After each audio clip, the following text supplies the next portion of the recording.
Je vais parler un peu des dernières recommandations des sociétés savantes. Donc, le premier cas est celui d'un patient diabétique âgé de 75 ans qui s'est présenté à ma consultation au mois de janvier 2015. L'acuité visuelle à droite était conservée à 10 dixièmes. À gauche, la vision était à 9 dixièmes. Et comme vous le voyez sur l'image de l'œil droit, le fond d'œil ne montre pas de particularité, en tout cas de lésions importantes de diabète. L'angiofluo montre quelques diffusions sectorielles maculaires.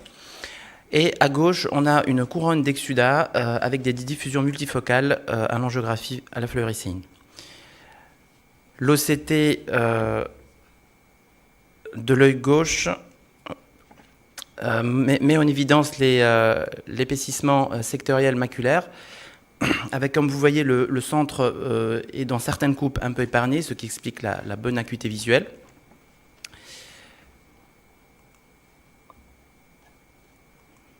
Et donc, face à cette situation d'œdème maculaire focal avec une acuité visuelle à 9 dixièmes, ma décision était de réaliser un traitement focal, étant donné que la couronne d'exsudat est très menaçante et que les microanévrismes responsables de ces exsudats restent un peu loin du centre. Donc ce traitement a été réalisé, le patient n'est pas revenu qu'une année l'année suivante, et à son retour, sa vision à droite, qui était à 10 dixièmes, est passée à 9 dixièmes, et à gauche, elle est passée de 9 à 7.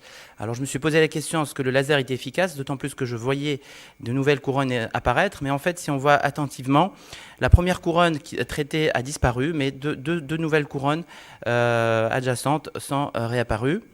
Et en parallèle, sa vision a baissé des deux côtés. L'OCT de l'œil droit montre cette fois-ci un œdème diffus, mais avec une vision encore bonne à 9 dixièmes.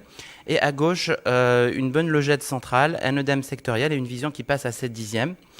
Donc première situation par rapport à l'œil droit qui présente une vision à 9 dixièmes et un œdème maculaire diffus, une épaisseur centrale à 391 microns. Mon choix de traitement était simplement de surveiller puisque la vision était encore bonne et pas suffisamment basse. Et pour l'œil gauche, puisqu'on passe maintenant à un œdème mixte, puisqu'il y a certainement une composante focale et diffuse associée, une vision à 7 dixièmes, donc j'ai décidé de réaliser une injection d'aflibercept pour ce patient. Résultat de cette injection, c'est quand même une amélioration fonctionnelle et anatomique avec une acuité qui passe à 8 dixièmes et une réduction de l'épaisseur maculaire centrale. Et pour l'œil droit que j'ai décidé de ne pas traiter puisque la vision était encore bonne, 6 mois après, la vision est passée à 6 dixièmes avec un épaississement central qui s'est aggravé et un petit DSR qui commence à se former. Donc évidemment, on n'a plus le choix par rapport à cela. Il faut traiter avec une injection d'anti-VEGF. C'est ce que j'ai réalisé dans la foulée. Et malheureusement, c'est un patient un peu indiscipliné, donc il ne vient pas régulièrement et il vient à peu près tous les ans, tous les 6 mois, et un peu à l'improviste. Et finalement, l'œil droit a bien récupéré, 9 dixièmes, c'est ce qui explique peut-être l'absence de contrôle. Et à gauche, il s'est un peu aggravé finalement. Donc c'est un peu une situation yo-yo avec des phases d'aggravation et d'amélioration. Donc pour l'œil gauche, 6 dixièmes avec une petite baisse d'acuité visuelle, mais une acuité qui reste à 8 dixièmes, ce qui me met un peu en dehors des indications réelles d'injection. Donc j'ai pas voulu injecter et j'ai fait plutôt un complément de laser sur la nouvelle couronne qui commence à se former. Et suite à cela, au mois de juillet, il était à 10 dixièmes des deux côtés, mais avec une rétine qui n'était pas du tout parfaite, avec des œdèmes, des zones d'œdème sectorielles. Évidemment, ça pouvait reflamber à tout moment. Voici l'évolution après traitement au laser de l'œil gauche, l'œil droit qui s'est plutôt stabilisé. Et au dernier contrôle que j'ai réalisé au mois de novembre dernier, il était à 9 dixièmes des deux côtés, avec une rétine qui se maintient relativement dans un état d'œdème assez modéré, mais sans véritable baisse d'acuité visuelle. Le deuxième cas est celui d'une autre patiente de 72 ans qui s'est présentée à ma consultation dans cet état. Elle avait une cataracte dense bilatérale et des signes de rétinopathie diabétique non proliférante modérée à sévère, une acuité visuelle à droite à 3,2 dixièmes et à gauche à 1,6 dixièmes, certainement en raison de l'œdème et surtout de la cataracte. Ce que j'ai fait à ce moment-là, c'est que je l'ai opéré tout de suite de cataracte et j'ai réévalué dans la foulée. Alors, l'évaluation après chirurgie de cataracte qui a permis une petite amélioration de vision, 4 dixièmes, 5 dixièmes, et j'avais un gros œdème maculaire, comme vous pouvez le voir, avec un DSR assez important bilatéral, et donc je suis parti sur 3 injections d'aflibercept sur les 2 yeux, réalisées le même jour. Et après ces trois injections, la vision est remontée à 8 dixièmes, avec un profil maculaire pratiquement normal à gauche. Il restait quelques zones d'œdème et un petit DSR à droite, donc j'ai fait une 4e injection qui a permis de gagner encore un 9 dixièmes, alors que l'œdème de l'œil gauche, il s'est un peu aggravé et j'ai programmé une injection par rapport à l'œil gauche. Voici donc l'état de sa rétine avant, donc à sa première présentation, et après on voit d'abord qu'il y a des exsudats de résorption qui sont apparus, qui ne doivent pas nous inquiéter, puisque ces exsudats sont liés à la résorption de l'œdème maculaire, mais surtout ce qui est nouveau, c'est les nodules cotonneux assez nombreux et assez diffus, et l'image de l'œil gauche est quasiment la même que celle de l'œil droit, où on voit les exsudats de résorption d'un côté et des nodules cotonneux de l'autre. Donc c'est une patiente qui est également hypertendue.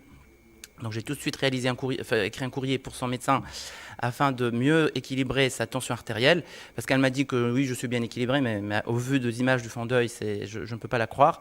Et évidemment, l'équilibration métabolique reste importante en parallèle du traitement anti-VEGF.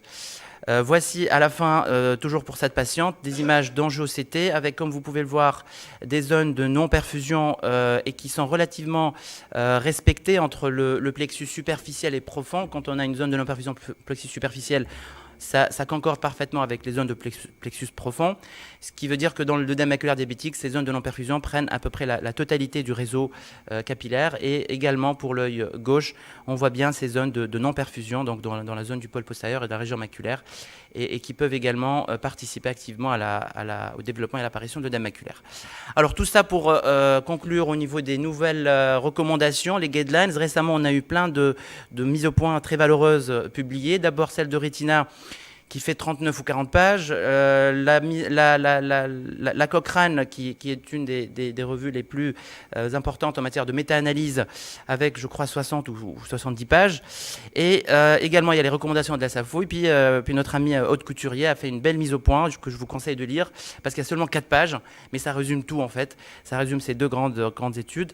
Et en fait, elle a résumé, en tout cas, ce qui a été établi à travers des guidelines. Alors, ça dit quoi, ces guidelines? D'abord, lorsque vous avez des anomalies métaboliques, c'est extrêmement important de les équilibrer, mais cet équilibre ne doit pas retarder le traitement.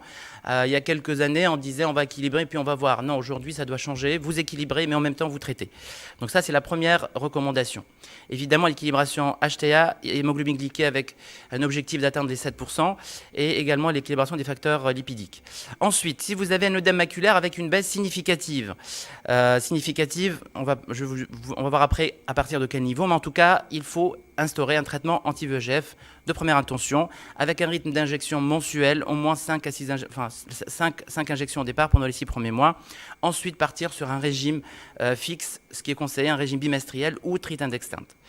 Troisièmement, le choix de la molécule. Ça, c'est un élément important. Les méta-analyses et les recommandations disent clairement que l'aflibercept a prouvé une supériorité par rapport au ranibizumab pour la première année et par rapport au bevacizumab sur les 2 années. Donc, le bevacizumab, c'est la molécule la moins performante.